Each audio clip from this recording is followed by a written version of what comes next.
እስኪ ቢሮ ከሚሰጣቸው አገልግሎቶች አንፃር ምን ጉዳዮችን ከባለ ጉዳዮች ተቀበሉ?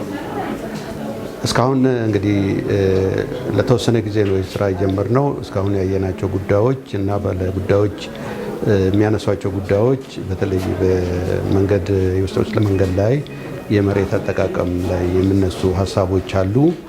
እነዚህ ሀሳቦች በከተማም ደረጃ በክፍለ ከተማም ደረጃ ተነስተዋል፣ አይተናቸዋል። ዝርዝር ሁኔታቸውን ስናይ አንዳንዶቹ ከፕላን ጋር ያላቸው ግንኙነት ላይ የሚነሱ ቅሬታዎች ናቸው። ፕላን ለማስቀየር ወይም በፕላን ምክንያት አገልግሎት ማግኘት ያልቻሉ ናቸው። የውስጥ ለውስጥ መንገድም ከዚሁ ጋር የተያያዙ ነገሮች ናቸው። መፍትሄ ተፈጥሮልኛል። ያው በዚህ በመፍትሄ ፈጠራ የአርሶ አደሮች መፍትሄ ፈጠራ ተብሎ ካርታ ወጥቶልኝ ነበረ እና በሱ ጉዳይ ያው መሬት ካርታችን መንገድ አልተጠናለትም ነበረ። እሱም መንገድ እንዲጠናልኝ ጥያቄ ለማቅረብ ነበር የመጣሁት እና እሱም ደግሞ ያው ባለ ሁኔታ በሱ መሰረት እየጨረስኩኝ ያለሁት። አገልግሎት አሰጣጣቸው እንዴት አገኘው? ያው በእርግጥ አንድ በጣም ትንሽ ቀናት ነው የመጣሁት። ያው በተሰጠኝ ቀጠሮ መሰረት እየመጣሁ ጠይቃለሁ እና መሟላት ያሉበትን ዶክሜንቶች መጥቻ አሟልቻለሁ እና በጣም አገልግሎት አሰጣጡ ደስ ይላል።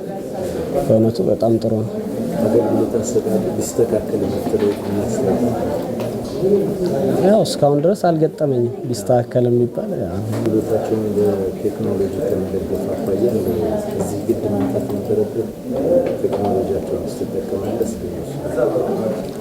አዎ ቴክኖሎጂውን እጠቀማለሁ።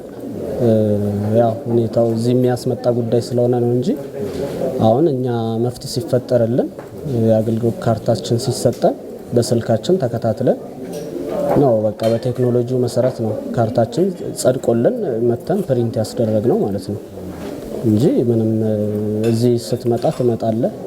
ጉዳይ ሲኖር ያው ጉዳይ በወረቀት ሲሆን በወረቀት ነው። ቴክኖሎጂው ላይ ደግሞ በስልክ ተጠቅመን ትጨርሳለህ ማለት ነው። በጣም ደስ ይላል።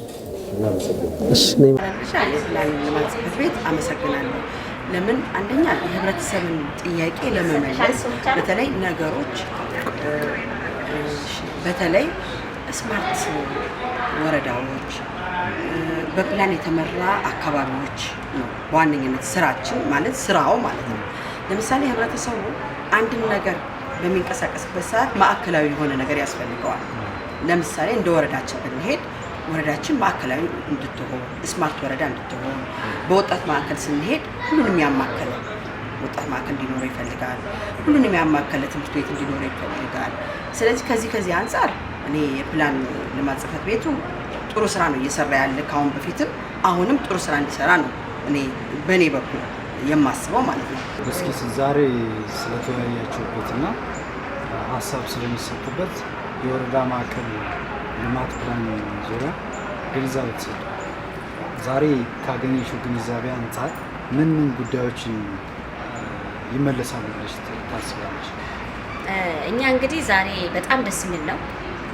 አዲስ አበባን ስማርት ሲቲ እናድርጋት ሲባል እኛ ደግሞ እንደ ወረዳችን ስማርት እናድርጋት ትልቅ ነገር ነው። ደስ ያለን አወያዩ ሁላችሁም መጣችሁ እዚህ ጋር ተረባርቦ የተደረገልን ነገር እኛም ፈልገው ነበር። ይሄን ጉዳይ የት ሄደን ነው የምናነሳው? በየትኛው ነው ምላሽ የሚሰጠን? ምክንያቱም በደንብ በአዋጅ በመመሪያ ነው ግንዛቤ ሲሰጠን የነበረው። ይሄ አዋጅና መመሪያ እኛ ይዘን በዚህ አዋጅ እኮ መጠየቅ ያለብንን አካል እንጠይቃለን የሚል ትልቅ ግንዛቤ ነው ይዘን እንትን ያለውና እንደው ደስ የሚል የእውነት ማለት ነው ደስ የሚል ውይይት ነው። ለምን የህዝብ ጥያቄ ነው፣ እኛ የግለሰብ ጥያቄ አይደለም። አሁን የምናነሳው የህዝብ ጥያቄ ነው። ቅድም እንዳልኳችሁ የጤና ጣቢያ አለ፣ የወንዝ ዳርቻ አለ፣ የውስጥ ለውስጥ መንገድ አለ። እነዚህን ጥያቄዎች በየትኛው በኩል ይነሱልናል የሚል ነበርና እኛ ግንዛቤውን ፈልገናል። እንደውም እኛ ጥያቄያችን ምንድነው አሁንም ወረድ ተብሎ ደግሞ ህዝቡ የሚወያይበት እንደ ወረዳ 6 አለኛ ኮር አሁን ተጽዕኖ ፈጣሪ ተብሎ የመጣ እዚህ ጋር ያው የህዝብ ጥያቄ ነው። ደግሞ የበለጠ ደግሞ በደንብ ደግሞ ባለሀብቱን ተሰብስቦልን ህዝቡንም አድርገን ይሄ ባለሀብት እኮ እዛ ጋር ጥገና የሚያደርግ ወደ መንግስት ነው የማይሄድ ደግሞ የሚሰራበት እናንተ ወርዳችሁ ግንዛቤው ደስ ብሎናል። እንደው ቢደገምልን ይላል ቢደገምልን በደንብ አድርጎ ትልቅ ግንዛቤ ነው ያገኘሁት። እስኪ